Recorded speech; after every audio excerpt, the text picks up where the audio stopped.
And now to our new series called Coping with Climate Change. It examines how communities are dealing with the new realities of a changing climate, and we're getting help from public media partners in different parts of the country. As it happens, the United Nations has designated today World Water Day to call attention to the importance of fresh water. Texas is where we went to see what happens when there isn't enough of it. Correspondent Hari Srinivasan worked with a public media project called State Impact Texas to identify two towns with very different solutions to the problem. The project includes KUT Radio in Austin, KUHF in Houston, and NPR. A year and a half ago, where our pickups are at was water shoreline. Everything from there on to here was water, yes. I'm walking across the dry portion of a reservoir that should be submerged in water. With me is John Jacobs, the proud mayor of Robert Lee, Texas. His family has been on these rugged and windy West Texas plains since the Civil War. We drove up to a vista overlooking the reservoir that was built after the last mega drought in the 1950s. What 2 summers have done to this region became strikingly clear. So this is E.V. Spence Lake? This is E.V. Spence Reservoir, yeah. Or what's left of it? What's left. The town of Robert Lee has depended almost entirely on this reservoir for its water, and the record-setting drought has forced it to drink from its last reserves. Across Texas, towns like Robert Lee experienced record-breaking temperatures last year. Some saw more than 100 days of 100-degree temperatures, and that scorching heat began evaporating reservoirs like Lake E.V. Spence. When did you think this was a real big problem? We started getting concerned probably 2 years ago that it was going to turn into something if, of course, everybody, like everyone else, it's going to rain. But it did not rain enough. During last year's drought, the state only received 11 inches of rain. That's 16 inches less than normal. Large bodies of water are measured in what's known as acre feet. That's the amount of water it takes to cover an acre of ground in a foot of water. Lake E.V. Spence, when it's full, has 517,000 acre-feet of water. Now, it has less than 1,000. Robert Lee is not alone in feeling the heat. Nearly 1,000 public water systems in Texas restricted water last year. Even now, after some winter rains, 17 systems are projected to run out of water in 6 months or less. The 2011 drought was the most intense one-year drought in Texas since at least 1895, when statewide weather records began. Losses reached $10 billion in crops, livestock, and timber. Without water, farmers and ranchers like Bartlett Murray are scaling back. If you don't have the water to water your crops, and you don't have ample rainfall to make a crop, there's no money there. Yes, there is some government subsidies, but it's not enough. Already dry grass and brush turned into perfect kindling for the worst wildfire season in Texas history.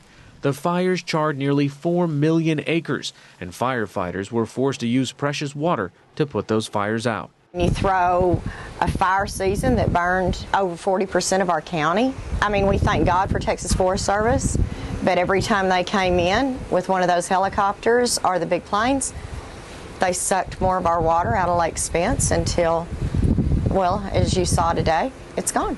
Melinda McCutcheon edits the local paper in Robert Lee and owns a ranch on the edge of town. So what happens if there's another fire this big? I have no idea. I don't. That would be for somebody else to figure out, because we do not have the water to fight another fire season like we had last year. The 1,100 residents of Robert Lee are trying to save every drop. The town has already cut consumption by 80%. I never take a bath, take a shower, wash a load of clothes that I don't think save water. You know, you don't leave the water running when you brush your teeth. All those things that maybe people in wetter areas do, we don't. Drastic conservation has worked so far, but if the reserves deplete at current levels, this town will run out of water by the end of March. So in the short term, they are building a lifeline. This is a 12-mile-long trench across West Texas being built at a cost of $1.5 million using a combination of state and federal funds. It will enable Robert Lee to buy water from the neighboring town of Braun. Building the pipeline has been a town-wide effort.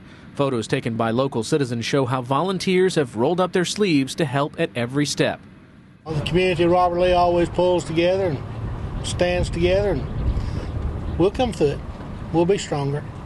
Texas has been the site of droughts going back hundreds of years. The last really bad one lasted from 1949 to 1957. The question many ask is whether this drought is different. Texas Tech University's Katherine Hayhoe thinks the answer is yes. She says droughts are growing in intensity and frequency as the climate changes. What climate change is doing is it's increasing our temperatures, and higher temperatures mean faster evaporation. So you need more water to provide the same amount of irrigation for crops if temperatures are higher. And that's what we see happening here in Texas and in many places around the world. Every 5 years, Texas drafts a new water plan. The 2012 plan reflects climate scientists' forecast that drought is expected to increase in general worldwide because of the increase in temperatures. And the report makes recommendations for water conservation and reservoir building projects.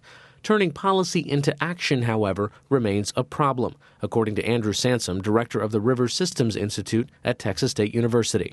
We have, up until recently, affirmatively denied in state policy that climate change is even a possibility. That is changing. The current draft of the water plan acknowledges that the climate may be changing. And so I think there's a growing recognition that the drought of the 50s may not be as bad as it can ultimately get. In terms of preparing for a really serious drought, we're behind the 8 ball. Sansom says a combination of antiquated laws governing water rights and changing demographics are making the water problems worse. We have already given permission for more water to be withdrawn from many of our rivers than is actually in them today. So that we're reaching a crisis that's brought on by declining water supplies and a rapidly growing population. Part of that growing population lives here in Spicewood Beach, Texas, a retirement community of 500 homes on the shores of Lake Travis near Austin. Spicewood depends on wells fed by water both from Lake Travis and the aquifer below the town. You're 50 feet below normal? Yes, sir. And so that's that line right there? That line you see across the lake. You can look at the rocks behind me. You can see the white line. That's the normal level. The low levels were caused in part by increasing use. The regional water utility, the Lower Colorado River Authority, or LCRA, had been pumping water from Spicewood's community well to sell to other places. With little rain to restore the water table, the wells ran dry at the end of January, and Spicewood Beach became the first town in Texas to run out of water. And we're still on a limited base. 50 gallons a day is all we're allowed per household. And it's kind of hard to know where this is going to go and how long this is going to be. Now the residents get their water this way, a 7,000-gallon truck delivering water 4 times a day. This is expected to continue for months as the utility company looks for long-term solutions.